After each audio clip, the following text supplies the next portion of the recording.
Assalamualaikum warahmatullahi wabarakatuh. Alhamdulillahi wa kafa. Wassalatu wassalamu ala sayyidina Muhammadinil Mustafa wa ala alihi wa ashabihi ahli sidqi wal wafa.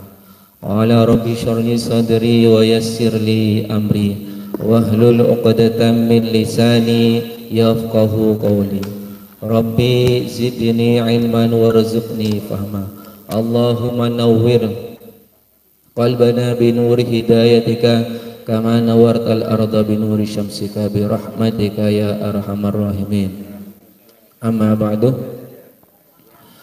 Alhamdulillah, segala puji syukur atas nikmat Allah Subhanahu wa taala yang telah memberikan kemerdekaan kepada bangsa kita, bangsa tercinta Indonesia yang sudah mencapai 79 tahun Indonesia dimerdekakan oleh Allah Subhanahu wa taala. Dengan kemerdekaan kita bisa melakukan ibadah tenang dengan tenang, bisa bersosial antara satu dengan yang lain. Salatullah wa salamuhu semoga tetap tercurah limpahkan kepada junjungan kita Nabi besar Muhammad SAW dan beserta para keluarga dan para sahabatnya, dan juga terlimpahkan kepada kita yang sebagai umatnya Nabi Muhammad SAW.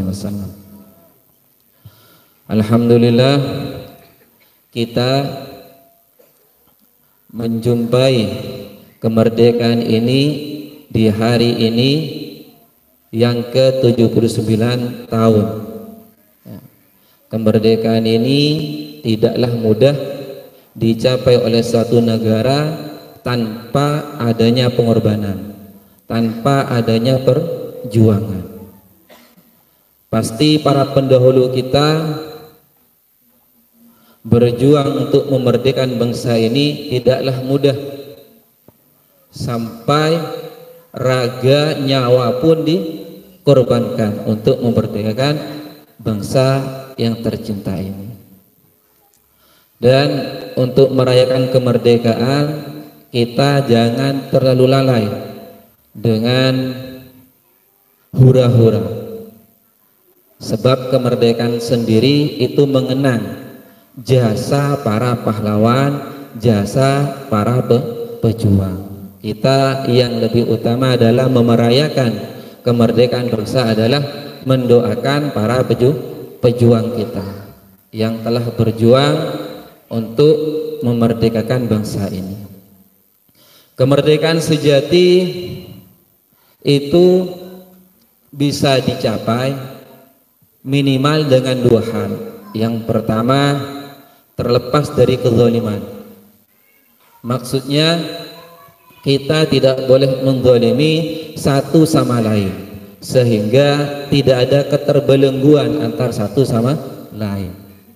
Dengan demikian kita bisa merasa bebas, kita bisa merasa merdeka. Sebab kezaliman sendiri adalah az-zulmu zulumatun yaumal qiyamah. Kezaliman adalah kegelapan kelak di hari kiamat. Ketika orang itu sadar bahwa kezaliman itu akan menjadi kegelapan baginya kelak di hari kiamat, maka ia akan berusaha untuk mencegah tidak mendolimi orang lain. Sebagaimana al-muslim man salimal muslimuna min yadihi wa min lisanihi wa yadihi. Orang muslim sejati adalah orang muslim lain yang merasa aman dari lisannya dan merasa aman dari tangannya.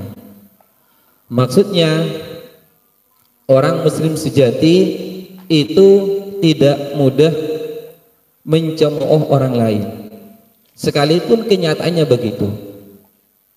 Tidak mudah merendahkan orang lain, sekalipun orang tersebut punya kekurangan yang memang tampak.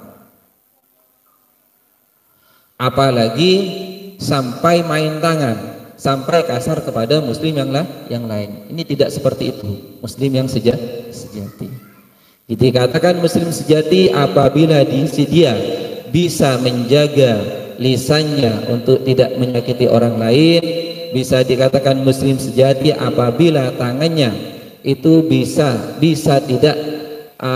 mencegah untuk menyakiti orang lain.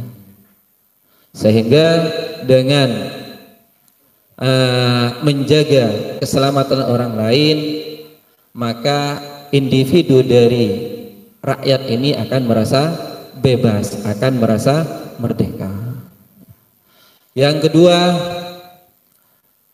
kemerdekaan sejati itu juga tidak lepas dari kecintaan kepada tanah air. Ya, kita harus cinta kepada tanah air kita, tanah kelahiran kita. Hal itu sudah dicontohkan oleh Nabi Muhammad SAW itu sangat cinta kepada tanah kelahirannya, cinta kepada kota Madinah, sehingga dalam satu hadis ketika Nabi itu datang dari perjalanan dan melihat tembok Madinah dari kejauhan, maka ketika Nabi berada di atas onta, Nabi itu mempercepat ontanya dengan cara menggerakkan ontanya, tidak memukul ya, tidak seperti kerap sapi itu menyiksa itu. Kalau Nabi tidak, cuma menggerakkan supaya jalannya onta lebih cepat. Sebab Nabi sangat rindu kepada tanah kelahirannya, rindu ke tanah airnya. Itu kecintaan Nabi kepada tanah air. Sehingga dalam doanya Nabi itu berdoa, Allahumma habib ilainal Madinah ka hubbina Makkah au asyadda.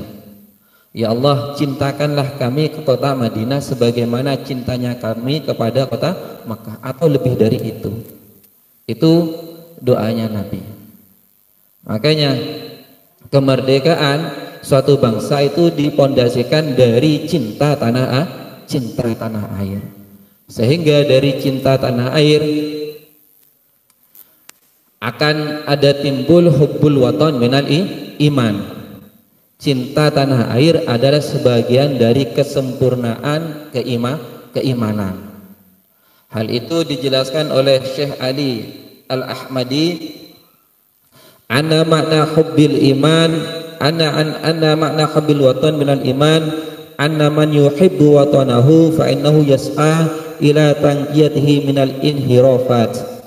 Sesungguhnya orang yang cinta pada tanah airnya, cinta akan tanah kelahirannya, dia akan berusaha semaksimal mungkin untuk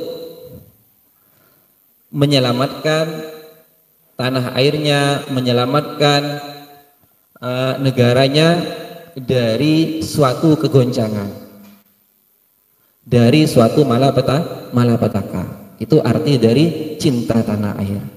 Tidak sampai di situ saja, tetapi dia wahalla musyakalahu, dia bisa melepaskan segala kemuskilan tanah airnya dan bisa memberikan solusi untuk negaranya. Dan wa hidayata mujtami'ahu ila tariqil haqqi wal imani wal islam, juga bisa menuntun jamaahnya, bisa menuntun penduduknya ke jalan yang hak, ke jalan yang benar. Tiada lain yaitu jalan iman dan Islam. Dan hal itu tidak akan bisa dikerjakan kecuali didorong oleh rasa iman yang sempurna. Sehingga dikatakan hubbul watan minal iman. Kemerdekaan yang sejati itu tidak lepas juga dari individu kita. Kemerdekaan hakiki bagi kita adalah ketika kita terlepas, terbebas dari belenggu hawa nafsu, terbebas dari jeratan rayuan syaitan yang selalu membuai kita dengan angan-angan yang indah. Kemerdekaan hakiki bagi para pejabat adalah ketika para pejabat bisa melepaskan mental korupnya, tidak menggerogoti uang rakyat, tidak menggerogoti uang negara. Dengan angan-angannya para koruptor atau pejabat yang bermental korup itu berangan-angan bahwa dengan finansial yang tinggi akan menjadikan kebahagiaan yang tinggi pula, padahal tidak. Ya. Dan kemerdekaan bagi orang yang kaya apa?